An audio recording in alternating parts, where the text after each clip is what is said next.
So, Stephen D here on Pure 24/7 Radio, and I'm joined by another writer from Pure Media, the magazine. Hello, Andy Godfrey. Hey, Stephen, great to be with you. Thank you for having me on.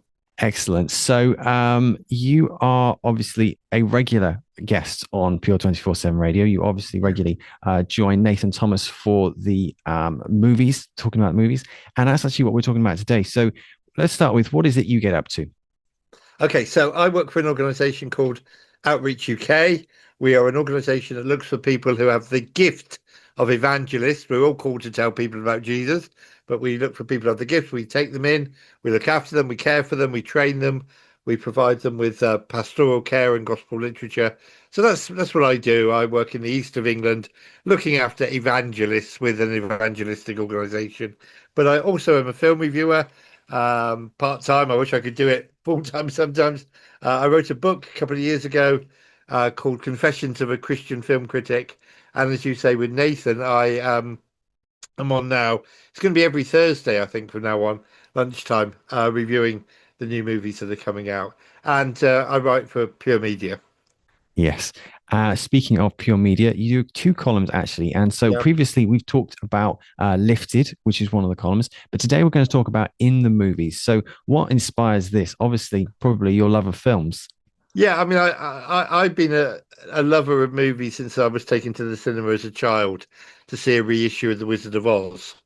And I have been obsessed with movies all my life. I mean, I'm sitting in a room right now talking to you with 3,000 movies on DVD and Blu-ray behind me. And I just love going to the cinema. I love movies. And what I want to do with the article is really just point pure readers, pure listeners in the direction of just literally let them know what's out in cinemas. And obviously it's a matter of opinion, but which films I think are worth seeing and which films I think are to be avoided.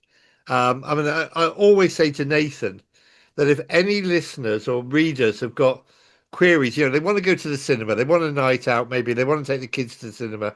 Um, Find a reviewer that you know and trust. Hopefully, you can trust me. But again, it is subjective. It is a matter of opinion. Some people like a film, some people don't.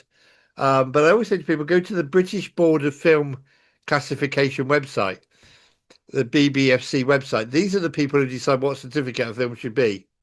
And if you go to their website and type in the title of a film, it will actually give you in great detail a reason why they've given the film a certificate it has.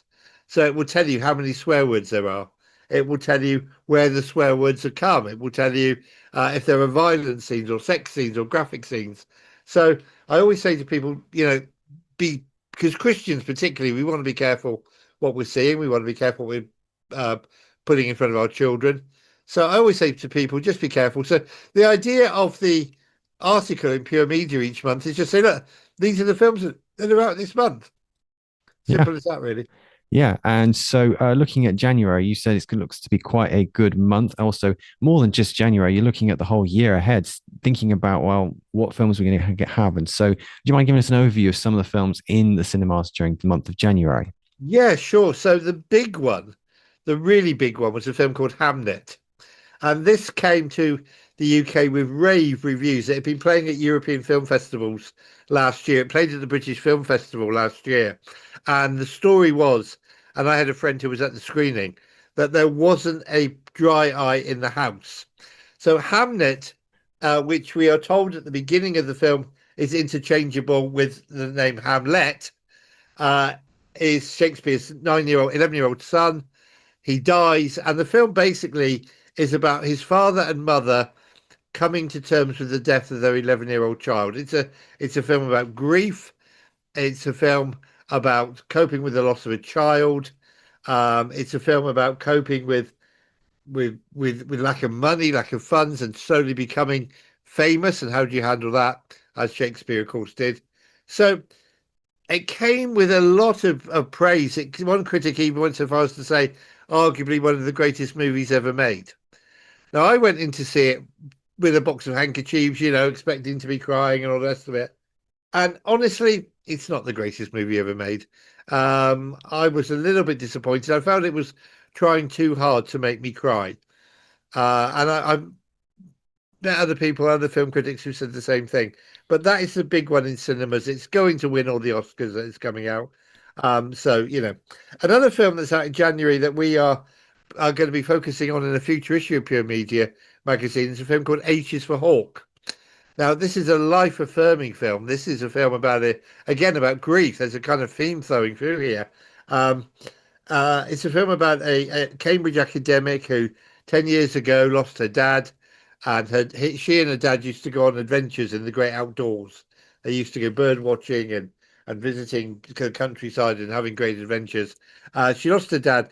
To cope with her grief, she befriends a hawk, a goshawk, which she trains. Now, yesterday I got to interview and meet the director of this film. And the film stars Claire Foy, who did 2 weeks training in hawkery. She learned how to control and handle and tame a hawk.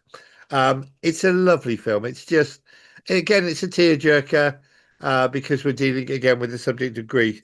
But please look at everybody. I mean, you could take the kids to see H's for Hawk. You could take Granny to see H's for Hawk, and they would all love it. It's one of those films that just is very simple but very moving. And to capture the scenes of the hawk flying, they actually had small drones flying alongside the hawk.